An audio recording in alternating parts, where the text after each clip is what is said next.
예전에요. 사소한 것에 목숨 걸지 말라라는 책이 그 서점가의 베스트셀러로 올라간 적이 있습니다. 뭐 여러분 집에도 아마 이 책 가지고 계신 분 계실 거예요. 사소한 것에 목숨 걸지 말라. 지금 당신이 하고 있는 그 일이 진짜 중요한 일이냐? 라고 묻고 있는 거죠. 제가 그 책의 한 구절을 한번 읽어 드리겠습니다. 내 인생의 마지막이 와서 관 안에 누워 삶을 되돌아 본다면 거의 모든 이들이 자신의 인생에서 우선순위가 다른 것들이었다면 하고 후회할 것입니다. 거의 예외 없이 사람들은 사소한 것에 그렇게 목숨을 걸지 말았어야 했다고. 그 대신 자신이 진정으로 사랑했던 사람들이나 활동에 더 많은 시간을 쏟아야 했었다고. 많은 일들이 정말로 그만큼 시간을 허비할 정도로 중요한 문제는 아니었다라는 것을 깨달으면서 안타까워할 것입니다. 무슨 말인지 이해가 되시죠? 사소한 것에 신경을 쓰다가 정작 정말 중요한 일을 놓쳐버리는 일이 얼마나 많느냐라는 겁니다. 그리고 또 문제는 내가 그 사소한 것이 중요한 것인 줄 알고 진짜 중요한 것을 놓치고 있는 것도 모르고 산다라는 거예요. 여러분 그거 이렇게 뭡니까? 그 탕수육 먹을 때 흔히 이제 찍먹파, 부먹파가 있죠. 네. 갑자기 허기가 이렇게 하고 찍먹파, 부먹파가 있습니다. 뭡니까? 이렇게 소스를 내가 이제 탕수육을 이렇게 찍어 먹냐, 부어 먹냐잖아요. 여러분 저는 찍먹일까요, 부먹일까요? 네, 중요한 거 아닙니다. 근데요, 이게 엄청 중요한 분들이 있더라고요. 이것 가지고 싸워요. 한 번은 진짜 그런 분 봤어요. 자기는 찍먹인데 물어보지도 않고 소스 부었다고. 한 시간 내내 투덜거리는 거예요. 식사 시간 내내 삐져 있는 분 봤어요. 여러분, 물론 취향은 존중해야 되지만 그거 그렇게 중요합니까? 그래서 내가 찍어 먹어야 되는데 부었다고 해가지고 한 시간 내내 내가 사랑하는 사람하고 식사하는데 그렇게 투덜거리면서 그 시간을 망쳐버릴 일이 아니잖아요. 다음에 찍어 먹으면 되죠. 다음에 찍으면 되죠. 중요한 건 뭡니까? 내가 지금 가져가고 이 사람들하고 좋은 시간 가지는 거, 또 음식을 맛있게 먹는 거, 그게 진짜 중요한 거잖아요. 여러분 제발 식당 가서 싸우지 좀 마세요. 여러분 제발 여행 가서 좀 싸우지 좀 마세요. 여러분 돌아보면요. 우리는 얼마나 이렇게 사소한 것에 신경 쓰느라 진짜 소중하고 중요한 것을 놓칠 때가 많은지 모르겠습니다. 급한 일에 몰입하다가 보니까 중요한 일을 해야 할 타이밍을 놓칠 때가 얼마나 많은지 모르겠어요. 여러분 우리가 내 인생을 돌아봤을 때 제가 앞에서 그 인용해 드렸던 그 책 구절처럼요. 내가 정말 중요한 일을 하고 살 걸. 내가 그때 그 일을 했어야 되는데. 이렇게 후회하지 않으려면 그럼 어떻게 해야 될까요? 여러분 그때 꼭 필요한 것이 하나 있습니다. 그게 뭐냐면 바로 사명이라는 거예요. 사명. 여러분 사명의 정의가 뭡니까? 사명은 나는 무엇을 하는 사람이다 라는 거죠. 나는 이거 하는 사람이다 라고 정의 내리는 게 사명 아니겠어요? 여러분 예수님이 하나님의 아들이 이 땅에 오셨을 때 예수님의 이 땅의 시간은 그리 길지 않았습니다. 33년 계셨거든요. 그런데 그 공생애라고 부르죠. 예수님이 본격적으로 사역을 했던 그 공생애는 33년 중에 3년밖에 되지 않아요. 그러니 여러분 이 땅에 계셨던 예수님은 그 시간 어떻게 쓰셨을까요? 하고 싶은 거 다 하고 그냥 막 아낌없이 그렇게 하셨을까요? 아니요. 정말 분초를 다투며 선택과 집중을 하셨을 겁니다. 뭐에 선택과 집중을 하셨을까? 우리 지난주에 예수님의 사역을 세 가지로 정리했죠. 여러분 기억나실 거예요. 그 세 가지는 말씀을 가르치고 복음을 전파하고 사람들을 치유하는 것. 예수님은 오로지 이 세 가지에 집중하는 삶을 사셨다는 겁니다. 35절을 한번 같이 읽겠습니다. 시작. 예수께서 모든 도시와 마을에 두루 다니사 그들의 회당에서 가르치시며 복음을 전파하시며 모든 병과 모든 약한 것을 고치시니라. 자, 여기 보니까 그들의 회당에서 가르치시고 천국 복음을 전파하시고 세 번째 약한 것을 고치시고. 여러분 이게 예수님의 사명이었습니다. 예수님의 미션이었습니다. 그래서 예수님은 뭐 이렇게 저렇게 막 많은 일 하신 것 같아도요. 딱 보면 사실은 세 가지예요. 가르치고 전파하고 고치셨다. 이 일에 집중하셨고 또 이 일에 함께할 사람들을 부르셨고 이 일에 함께할 사람들을 훈련시키셨어요. 오늘 우리가 이 부분을 함께 살펴보기를 원합니다. 그리고 우리의 인생도 예수님 같이 선택과 집중할 수 있기를 원해요.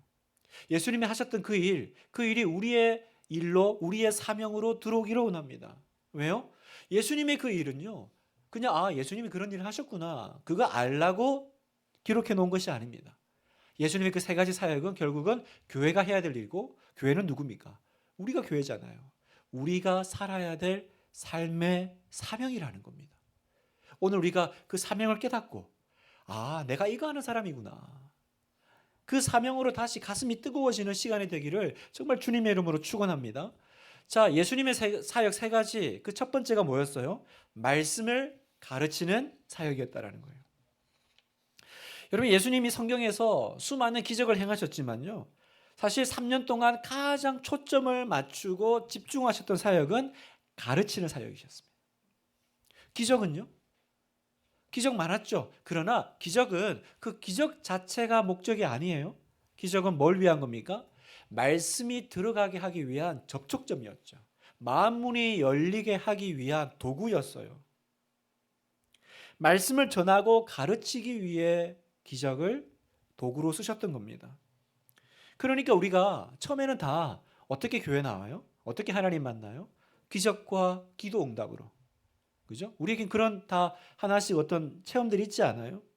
우리 다 그렇게 처음에는 교회 문 두드리고 나옵니다. 그러나 여러분, 계속 신앙이요. 계속 기도 응답, 체험, 기적 이런 것에 머물러 있으면 안 돼요. 그런 것에 머물러 있으면요. 어린아이 신앙이 될 수밖에 없어요. 여러분, 어린아이 신앙에 머물러 있는 거 여러분 그거 자랑 아닙니다. 교회를 10년, 20년 다녔는데 난 아직 초신자야. 여러분 그 자랑 아닙니다. 여러분 여러분 다 부모시잖아요. 부모가 자녀를 볼 때 가장 가슴 아픈 게 뭐예요? 나이에 맞게 성장해야 되는데 나이에 맞게 커야 되는데 얘가 왜 키가 안 크지? 얘가 왜 철이 안 들지? 얘가 왜 나이가 들었는데 그게 대해서 이렇게 반응하지 않지? 그게 가슴 아픈 거 아니에요, 여러분? 부모가 자녀를 볼 때 가장 가슴 아픈 건 성장하지 않는 자녀예요.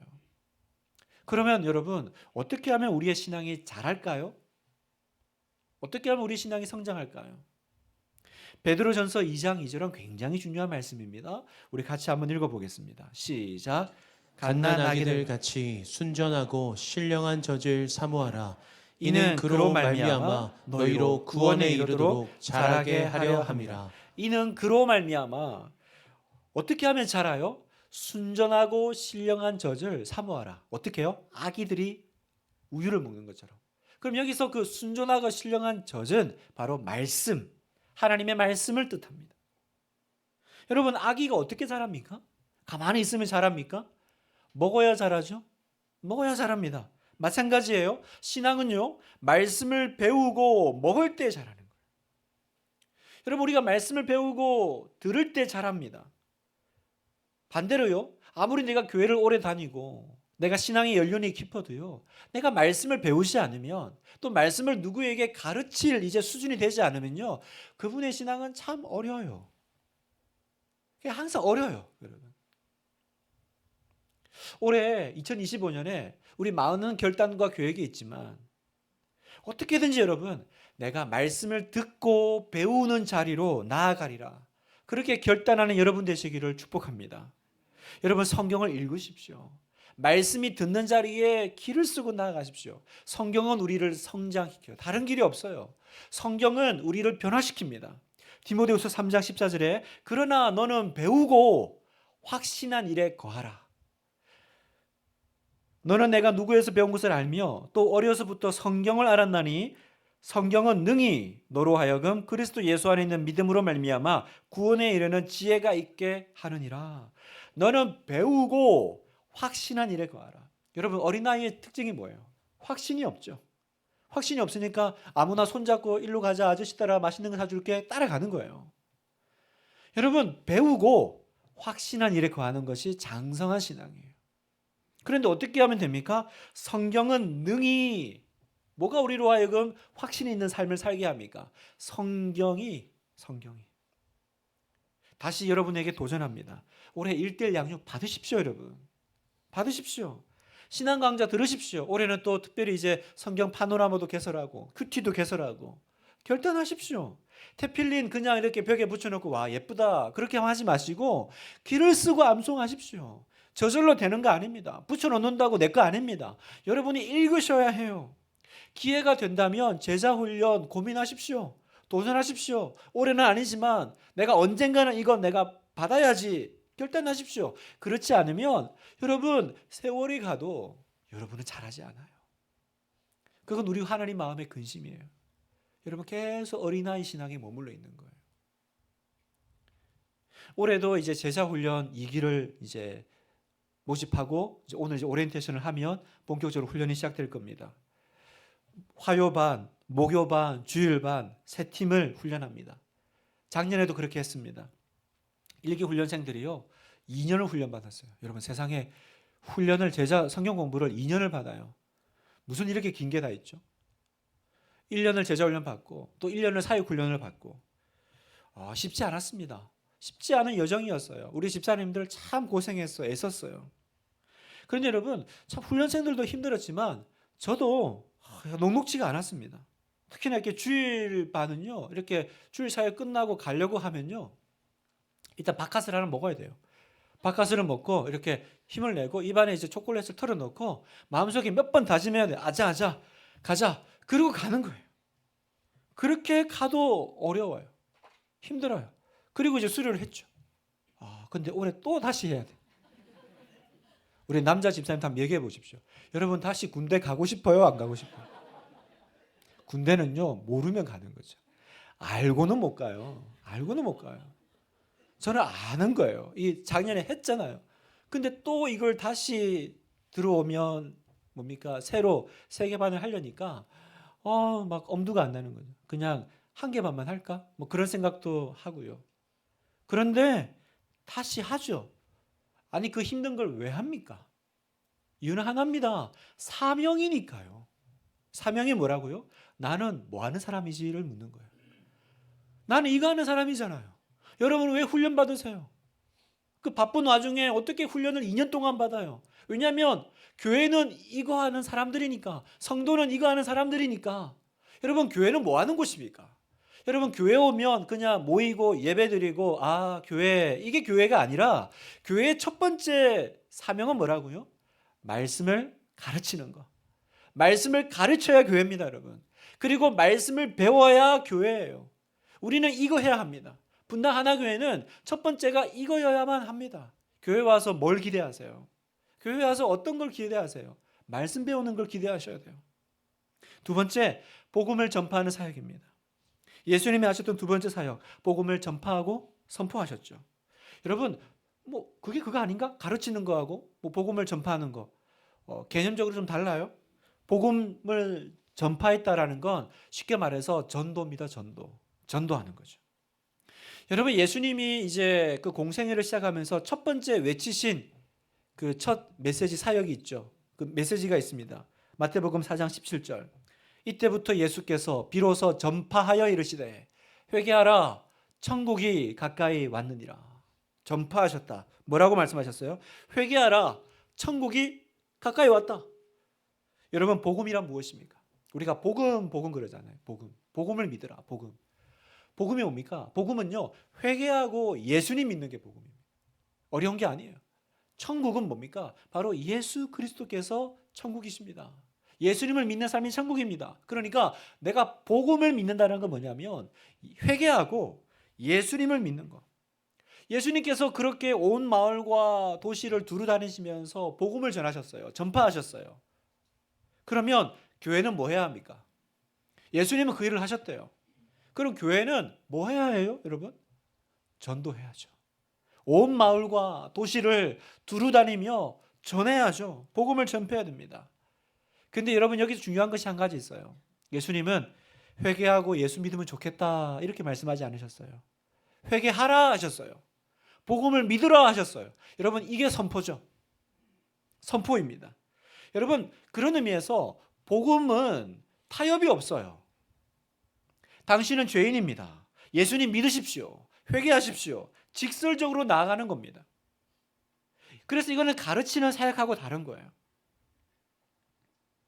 여러분, 우리가 그 태양이 존재한다라는 거는 타협할 필요가 없죠.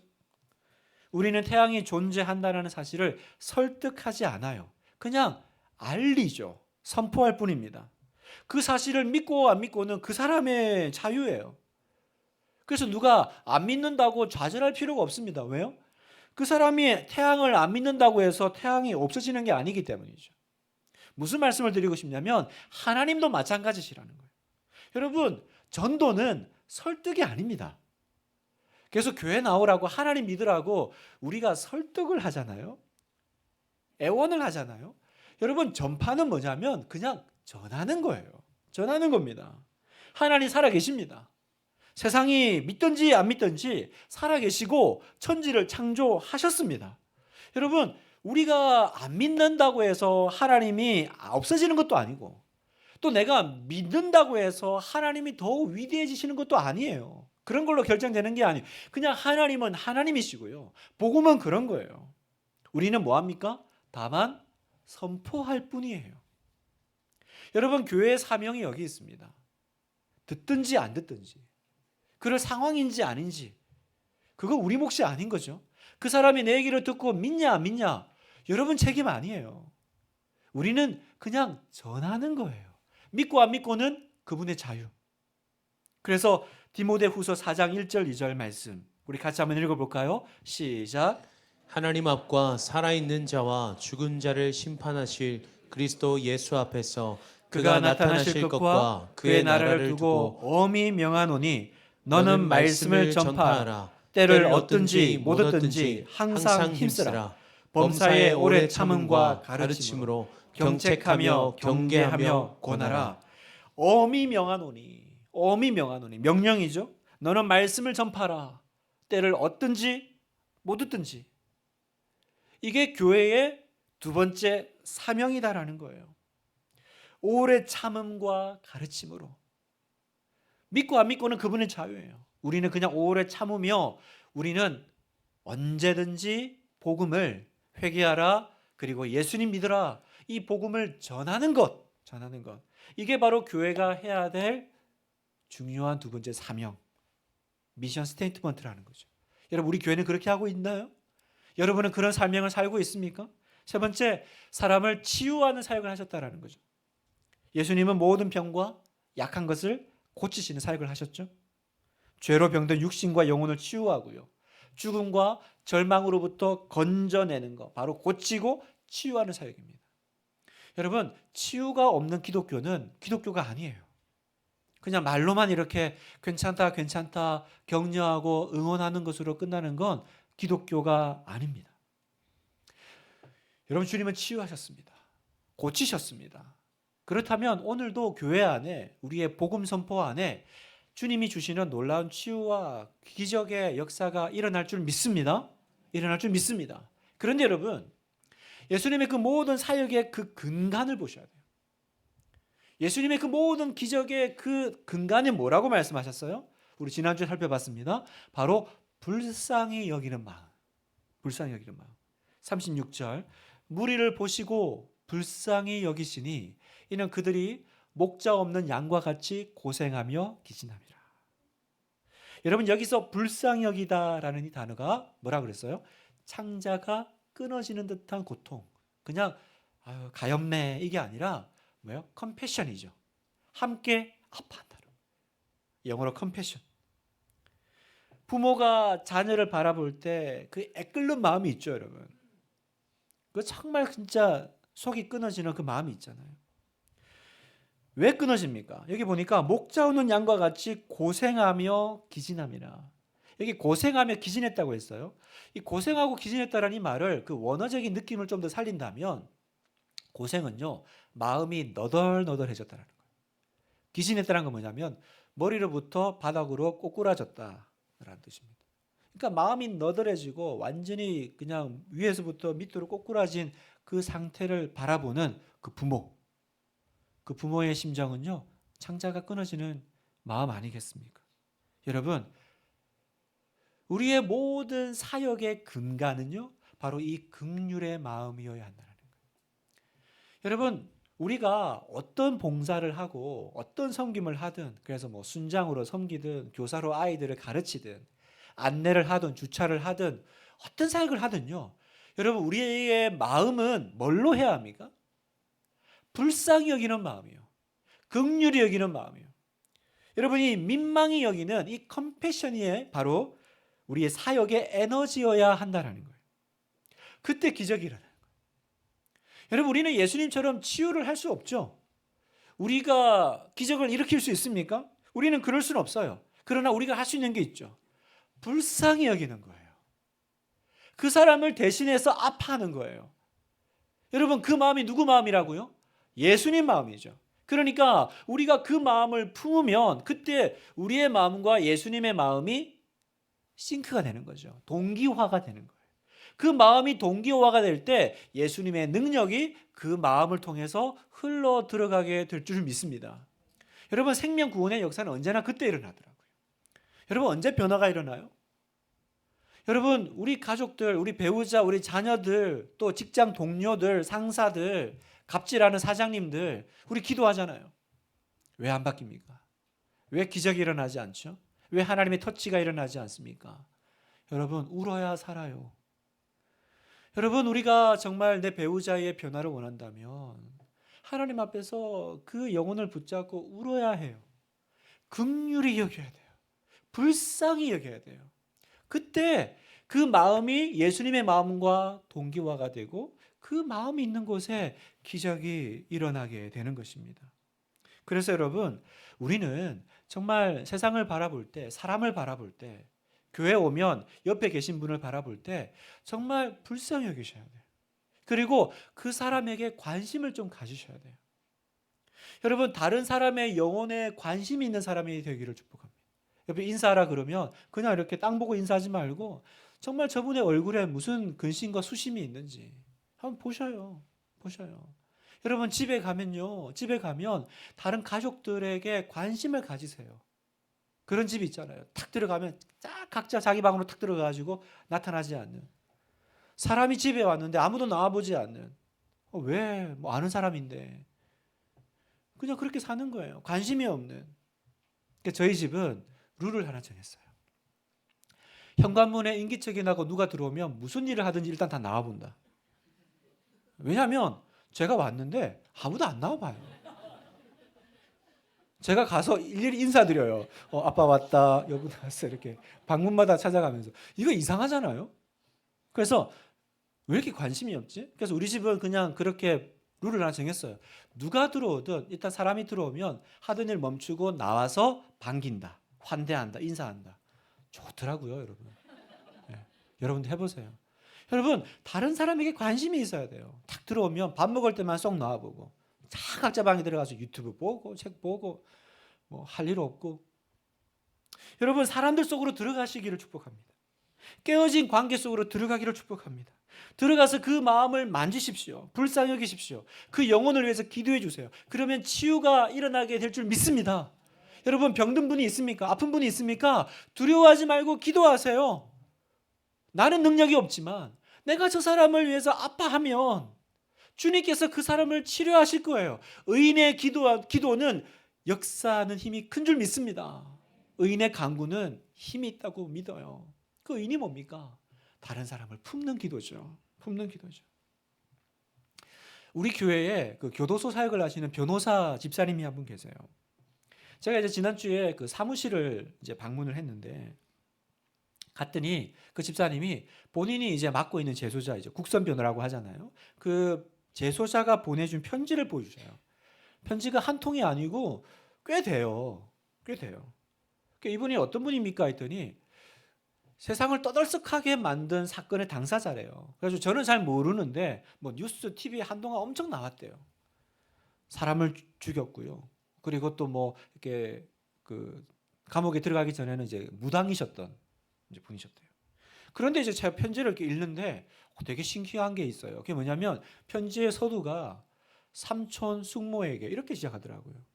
변호사잖아요. 자기 가족도 아닌데 어떻게 이렇게 자기 변호해주는 변호사인데 삼촌 숙모에게 이렇게 막 썼을까? 그 보니까 이 집사님이 그렇게 하시는 거예요. 삼촌같이. 또 이 집사님의 아내 되시는 분도 그렇고.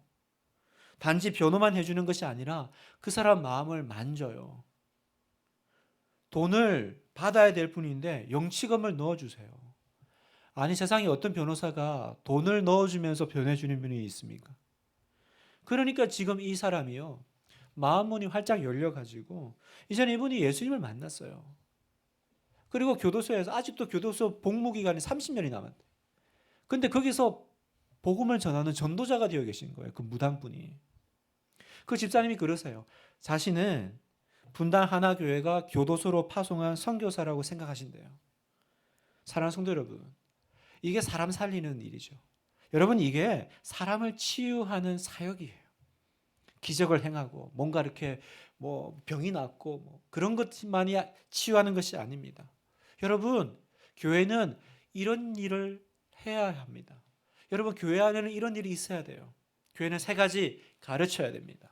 교회는 세 가지 전파해야 합니다. 교회는 치유해야 합니다. 여러분은 그동안 교회를 뭐라고 생각하셨습니까? 교회는 뭐 하는 곳입니까? 교회에 오셔가지고 뭘 기대하셨어요? 뭘 받기를 기대하셨어요? 교회는 그냥 예배 드리는 곳입니까? 여러분, 교회는요, 사명 때문에 존재하는 거예요. 여러분, 우리는 왜 이 땅에서 오늘도 이 시간들을 살아가며 이 믿음을 이렇게 가지고 고군분투합니까? 맡겨진 사명이 있으니까. 예수님이 하셨던 그 일을 이어받은 사람들이니까. 어떤 사명이요? 말씀을 가르치고 복음을 전파하고 사람을 살리는 그 사명 때문에. 여러분, 이걸 놓치면요, 이제 엉뚱한 거 붙잡고 씨름하는 거예요. 교회가 자기가 뭘 해야 되는지를 정확하게 알지 못하니까 엉뚱한 것 가지고 마음 상하고 내분이 일어나고 교회가 나눠지고 찍먹이냐 부먹이냐 이런 걸로 싸우는 것처럼요, 교회가 정말 사소한 것으로 싸우다가 분열합니다. 미국 테네시주에 오른발 교회라는 이름의 교회가 있대요. 진짜인지 아닌지 모르겠어요. 하여튼 있대요. 오른발 교회. 이름이 특이하잖아요. 이 교회는 원래 한 교회에서 분립되어서 나온 교회인데요. 그 원 교회에는 발을 씻어주는 세족식이 되게 중요한 교회 예식이래요. 그런데 그 목사님이 습관적으로 항상 교인의 왼발을 먼저 씻어주시는 거예요. 왜냐하면 이게 세족식을 하려면 이제 마주 앉잖아요. 목사님이 오른손잡이니까 오른손을 내밀면 당연히 성도의 왼발을 먼저 잡겠죠. 그러니까 그냥 자연스럽게 왼발을 씻어줬어요. 세속식이 끝난 다음에 그 교회 장로님이 목사님께 이렇게 말했습니다. 목사님, 왜 왼발을 먼저 씻습니까? 성경에도 항상 오른쪽이 좋은 쪽이라고 나오는데 오른발을 먼저 씻으면 좋지 않겠습니까? 이렇게 이제 얘기를 한 거죠. 근데 목사님은 그 얘기를 그렇게 대수롭지 않게 들으신 것 같아요. 성경에 뭐 발 씻을 때 어느 발부터 먼저 씻으라 말이 있는 것도 아니고 또 내가 오른손잡이니까 그냥 한번 하면 되지 그렇게 한 거죠. 근데 장로님은 내가 이렇게 얘기했으니까 다음 세조식 때는 이제 오른발부터 씻겠거니 생각을 하신 거죠. 그리고 갔는데 다음 세조식 때 여전히 목사님이 왼발부터 씻는 거예요.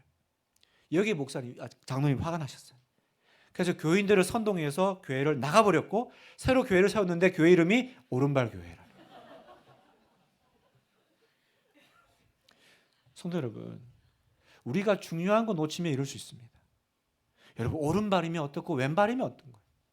중요한 건 내가 다른 사람의 발을 씻기고 섬기는 거죠. 그런데 중요한 걸 놓치면 그러는 거예요. 여러분, 좀 부족해도 됩니다. 다른 것 좀 못해도 됩니다. 오직 사명 붙잡고 그것만 가지고 씨름하면 그게 진짜죠. 가장 중요한 것을 먼저 하는 교회가 되기를, 우리 교회가 그런 교회가 되기를 주님의 이름으로 축복합니다. 올해 분당 하나교회는요, 더욱 가르치는 사역, 전파하는 사역, 치유하고 고치는 그런 교회가 되기를 정말로 소망하고 바랍니다. 자, 이어서 예수님은 그렇게 중요한 세 가지 사역을 말씀하시면서 갑자기 추수할 것이 많으니까 기도하라고 하세요. 자, 37절 38절 같이 한번 읽어보겠습니다. 시작. 이에 제자들에게 이르시되 추수할 것은 많되 일꾼이 적으니 그러므로 추수하는 주인에게 청하여 추수할 일꾼들을 보내주소서 하라 하시니라. 추수할 것이 많되 일꾼이 적으니 청하여 추수할 일꾼들을 보내주소서. 갑자기 예수님께서 기도를 하라고 막 요청하세요. 자, 그런데 여기 보면 청하여 그러잖아요. 청하여. 부탁하라는 거잖아요. 여기서 청하다라는 헬라어는요, 데오마이라는 단어를 쓰는데 이건 그냥 단지 요청한다는 게 아니라 거지가 구걸하듯이 정말 절박하게 애원하라라는 겁니다. 강도가 좀 더 세죠. 그리고 보내어 주소서라는 단어는 헬라어로 에크발로라는 단어를 쓰는데 이 에크발로는요, 던져버리다, 강제로 흩어버리다라는 뜻입니다. 그러면 이 원어의 뜻을 좀 더 살려가지고 우리가 지금 이 본문에 지금 화면에 나와 있는 이 성경 구절을 좀 표현을 한다면 어떻게 표현할 수 있을까요? 추수할 것이 너무 많다. 그러니까 원문에는 너무라는 단어도 있어요. 근데 이제 한글에는 빠져 있죠. 그냥 추수할 것이 많다가 아니라 너무 많은데. 근데 일꾼이 너무 적어. 그러니 너는 주인에게 간절히 매달려 가지고 수단과 방법을 가리지 말고 일꾼을 강제로 흩어서라도 이 선교의 현장에, 전도의 현장에 보내달라고 구걸하듯이 간청하라. 이 뜻이라는 거예요. 여러분 지금 예수님의 마음이 느껴지세요? 예수님 마음이 얼마나 급하신지 느껴지세요? 지금 이렇게 안일하고 있을 때가 아니라는 거예요. 뭘 저기 지금 한 곳에 모여가 저러고 있냐. 주인이 저기 일꾼들을 흩어가지고 좀 여기 보내더라도 하나님 좀 일꾼 보내주세요. 보내주세요. 지금 그럴 때가 아니라는 거예요. 당장 추수할 것은 많대. 손을 내밀면 복음을 듣고 예수님께 돌아올 사람이 너무 많은데 저기 잔뜩 모여가지고 저기서 그냥 저러고 있으니까 강제로 흩어서라도 일꾼을 보내소서. 그게 반해서 우리의 마음은 어떻습니까? 제 주변에 전도할 사람 없는데요. 요즘 누가 전도합니까? 전도하기 어려운 시대예요. 요즘 전도는 민폐입니다. 민폐. 주님은 얘기하십니다. 추수할 일꾼을 보내주셔서 구걸하듯이 간청하라. 근데 우리 뭐라고 말해요? 우리 교회 일할 사람 많지 않나요? 굳이 나까지 해야 하나요? 우리 교회도 이만하면 되지 않습니까? 아니 한국 교회 이만하면 충분하죠. 뭐 여기서 뭘 더 또 이렇게 하겠다고 그렇게 난린지 모르겠네. 여러분 그렇습니까? 1907년은 한국 기독교 역사에 굉장히 중요한 해입니다. 여러분 이건 꼭 기억을 하셔야 돼요. 왜냐하면 1907년이 평양 대부흥이 일어난 해거든요. 여러분 한국 교회와 한국 기독교는요, 이 평양 대부흥 전후로 나뉘는 거예요. 오늘 우리가 보는 이 모든 교회와 이 역사는요, 그때를 시점으로 시작된 거예요. 자, 그런데 그 당시 평양에 계셨던 스왈론 선교사님이 이 대부흥에 대해 쓴 글이 있습니다. 들어보세요. 나는 개인적으로 1906년 중엽까지 우리가 목도했던 것보다 더 큰 축복을 한국에서 목도하리라고는 기대하지 않았다. 우리가 한국에서 얻은 선교의 결실은 중국에서 얻은 결실과 비교할 때 훨씬 크고 풍성했기 때문이다. 무슨 말이냐면 그 당시 선교사님들이요, 한국 교회 부흥에 대해서 이제 하나님 앞에 더 이상 기도할 것이 없다고 생각했다는 거예요. 왜냐하면 그 당시 한국에 계셨던 그 선교사님들은요, 한국과 중국에서 같이 이렇게 사역을 했는데 중국 교회보다 한국 교회가 너무 잘 성장하는 거예요. 전도도 잘 되고 빨리 전도되고 예수님 믿는 사람도 많아지고. 그러니까 선교사님들이 어떻게 생각했냐면 한국 교회는 이미 하나님이 충분히 역사하고 계셔. 그러니 이제 한국 교회를 위해서 더 뭐 이렇게 기도할 그런 간절한 마음이 없었던 거죠. 그런데 1906년 9월에 경성에서 뉴욕의 하워드 존스톤 선교사를 만나서 한 이야기를 듣습니다. 1905년과 6년에 하나님께서 인도 카시아 지방에 엄청난 부흥을 주셨다는 거예요. 8,200명이 넘는 회심자가 세례를 받고 인도 곳곳에 교회가 세워지고 있다는 부흥의 소식을 듣는 거예요. 그때 한국에 있는 선교사님들의 눈이 새롭게 열려요. 우리는 이게 전문 줄 알았는데 한국에서 일어나는 부흥과는 비교할 수 없는 부흥이 지금 저기 멀리 인도에서는 막 일어나고 있는 거예요. 이분들이 회개했습니다. 그리고 겸허한 마음으로 평양으로 돌아와서 하나님, 인도에서 일어난 부흥이 한국에서 일어나게 해주세요. 그리고 더 큰 은혜가 임할 때까지 정오의 기도회를 갖기로 결정합니다. 그리고 이제 기도를 시작하는 거죠.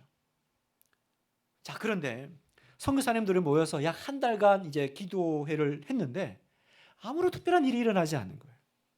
그러자 그 기도회 중에 한 멤버였던 한 형제님이 기도회를 중단하자고 제안을 했습니다. 이렇게 얘기했대요. 우리는 많은 시간을 허비했습니다. 나는 우리가 정당하다고 생각하지 않습니다. 이제 여느 때처럼 우리의 사역을 계속합시다. 그런 다음 각자 편리한 시간에 집에서 기도합시다. 충분히 일리가 있는 제안이었죠. 하지만 대다수의 선교사님들은 그러기에 동의하지 않았습니다. 인도 카시아 지방에 허락하신 그 축복을 평양에도 내려주소서. 평양에 내려주실 것을 믿고 지금보다 더 많은 시간을 들여서 기도하자고 결정했습니다. 그래서 정오에 기도할 뿐만 아니라 오후에 한 번 더 모여서 기도하자고 결정한 거예요. 그리고 1907년 부흥이 일어난 거죠. 한 번도 경험하지 못했던 선교사님들이 봤던 그 모든 걸 뛰어넘는 하나님의 역사가 평양에 부어지기 시작했습니다. 성도 여러분, 우리가 예수님과 그 동일한 상황 인식을 가지고 지금 살아가고 있습니까? 요한복음 4장 35절을 보세요. 너희는 넉 달이 지나야 추수할 때가 이르겠다 하지 아니하느냐. 그러나 나는 너희에게 이르노니 너희 눈을 들어 밭을 보라. 희어져 추수하게 되었도다. 지금 어떤 상황인지 모르겠냐라는 거예요. 너희는 넉 달이 아직 추수할 때 아닙니다. 아직 때 아닙니다. 그거 할 때 아닙니다. 아니라는 거예요. 주의 종들이 지금 불같이 일어나서 마지막 사명을 감당해야 될 시대라는 겁니다. 굶주린 거지가 양식을 찾듯이 영혼 구원을 갈망하는 사명자들이 일어나기를 기도하라는 거예요. 그런 사명자들이 일어나야 한다는 거예요. 주님은 물으세요. 오늘도 누가 우리를 위하여 갈고, 누가 우리를 위하여 갈고. 그 말을 들었던 선지자 이사야는 분연히 일어났습니다. 이사야 6장 8절 내가 또 주의 목소리를 들으니 주께서 이르시되 내가 누구를 보내며 누가 우리를 위하여 갈고 하시니 그때 내가 이르되 내가 여기 있나이다. 나를 보내소서. 주님, 내가 여기 있나이다. 나를 보내소서. 종교개혁을 일으켰던 마틴 루터는요, 그 엄청난 로마 교황청의 법정 앞에 서서 이렇게 얘기했습니다. 내가 여기 서 있습니다. 내가 여기 서 있습니다. 바로 이사야 선지자가 했던 그 고백의 그 말입니다. 주여, 내가 여기 있나이다. 나를 보내소서. 여러분, 종교개혁은요, 한 사람으로 시작된 거예요. 오늘 이 시대에 필요한 건 이런 사람들입니다. 주님은 말씀하세요. 추수할 것은 많되 일꾼은 적으니라. 여러분, 예수님 때나 지금이나 항상 똑같아요. 일은 많고요, 사람은 적습니다. 교회에 교인 숫자가 아무리 많아도요, 모두가 다 일하지 않습니다. 무릎 꿇은 하나님의 사람 몇 사람이 교회를 움직여요. 그 몇 사람이 사회를 움직이고 그 몇 사람이 나라를 움직입니다. 오늘 주님은 우리를 부르십니다. 누가 우리를 위하여 갈고? 주님이 찾으시는 그 한 사람, 그 한 사람이 저와 여러분 되시기를 주님의 이름으로 축원합니다. 말씀을 마무리하면서요, 오늘 이제 10장으로 넘어가면 그 주님의 부름에 일어난 사람들의 명단에 나오죠. 우리가 잘 아는 예수님의 12제자. 1절 2절을 보겠습니다. 예수께서 그의 12제자를 부르사 더러운 귀신을 쫓아내며 모든 병과 모든 약한 것을 고치는 권능을 주시니라. 12사도의 이름은 이러하니. 예수님이 하셨던 사역입니다. 그 사역을 이제 이어받을 제자들을 세우시는데요. 그런데 여러분 보세요. 이 12명의 구성을 보면 하나같이 자격미달이에요. 하나같이 부족하고 별 볼 일 없는 사람들입니다. 여러분, 베드로 어떤 사람입니까? 성격 불같고 불안정한 사람 아닙니까? 세베대의 아들 야고보, 요한 야심가였습니다. 빌립 대단히 계산적인 사람이었습니다. 마태 세리 출신입니다. 도마 예수님 부활하신 거 끝까지 안 믿었습니다. 또 이 사람들은 대부분 갈릴리 출신이에요. 갈릴리는 어떤 곳이라고 했어요? 완전 가난함의 대명사, 시골. 예루살렘 도시 출신 아무도 없습니다.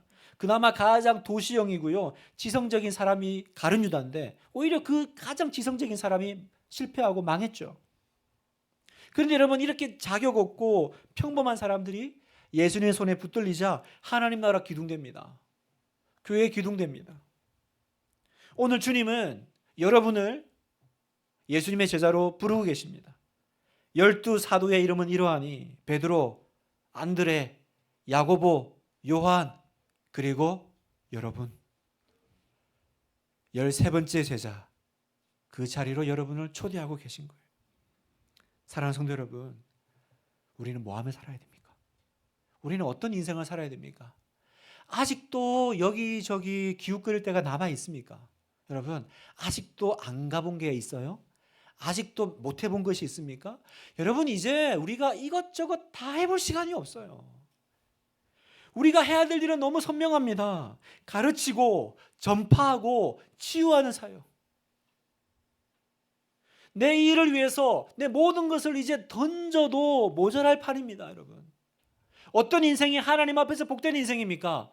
어떻게 할 수 있어요? 내가 하나님 앞에 서 보면 됩니다. 오늘 지금 내가 죽어서 하나님 앞에 한 3분만 있다가 오세요. 그러면 그제야 내가 어떤 인생이 복된 인생인지 알게 됩니다. 하나님이 어떤 인생을 복되다라고 말씀하실지 알게 됩니다. 너는 뭐 하다 왔니? 라고 물으실 거예요.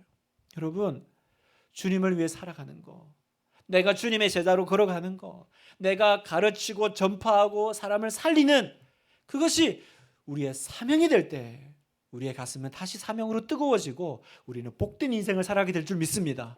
예수님의 13번째 제자 바로 여러분 되시기를 주님의 이름으로 축원합니다.